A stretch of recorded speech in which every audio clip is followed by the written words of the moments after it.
ગુજરાતમાં આગામી 5 દિવસ વરસાદી માહોલ જામવાની હવામાન નિષ્ણાત પરેશ ગોસ્વામીએ આગાહી કરી છે। દક્ષિણ ગુજરાત અને સૌરાષ્ટ્રના જિલ્લામાં ભારે વરસાદ વરસશે। અમરેલી, જૂનાગઢ અને ભાવનગરમાં ભારે વરસાદની આગાહી કરાઈ છે, તો તારીખ 24 અને 25 તારીખે અતિભારે વરસાદની શક્યતાઓ વ્યક્ત કરી છે।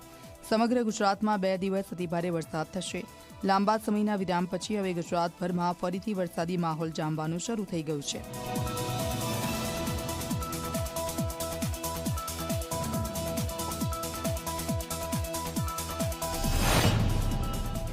અરબ સાગરનું જે સાયક્લોનિક સર્ક્યુલેશન છે નબળું પડી અને સિયર ઝોનમાં પરિવર્તિત થઈ અને બંગાળની ખાડીનું જે લો પ્રેશર આવી રહ્યું છે તેની સાથે મર્જ થઈ જશે અને આ બંને સિસ્ટમો મર્જ થશે એટલે એક મજબૂત વેલમાર્ક લો પ્રેશર અને યોગ્ય હવામાન મળે તો કદાચ એ ડિપ્રેશનની કેટેગરી સુધી પણ જઈ શકે। આમ જોવા જઈએ તો આજે 22, 23 અને 24 એમ 3 દિવસ સુધી રાજ્યના અમુક વિસ્તારોમાં સામાન્યથી મધ્યમ વરસાદની શક્યતાઓ છે, પણ 24 અને 25 તારીખથી રાજ્યની અંદર ભારેથી અતિ ભારે વરસાદની શક્યતાઓ દેખાઈ રહી છે, જેને કારણે ગુજરાતના તમામ રિજનો હોય જેમાં સૌરાષ્ટ્ર, કચ્છ, મધ્ય ગુજરાત, ઉત્તર ગુજરાત અને દક્ષિણ ગુજરાત તમામ સેન્ટરોની અંદર ભારેથી અતિ ભારે અને સારા વરસાદો પડે તેવી શક્યતાઓ દેખાઈ રહી છે।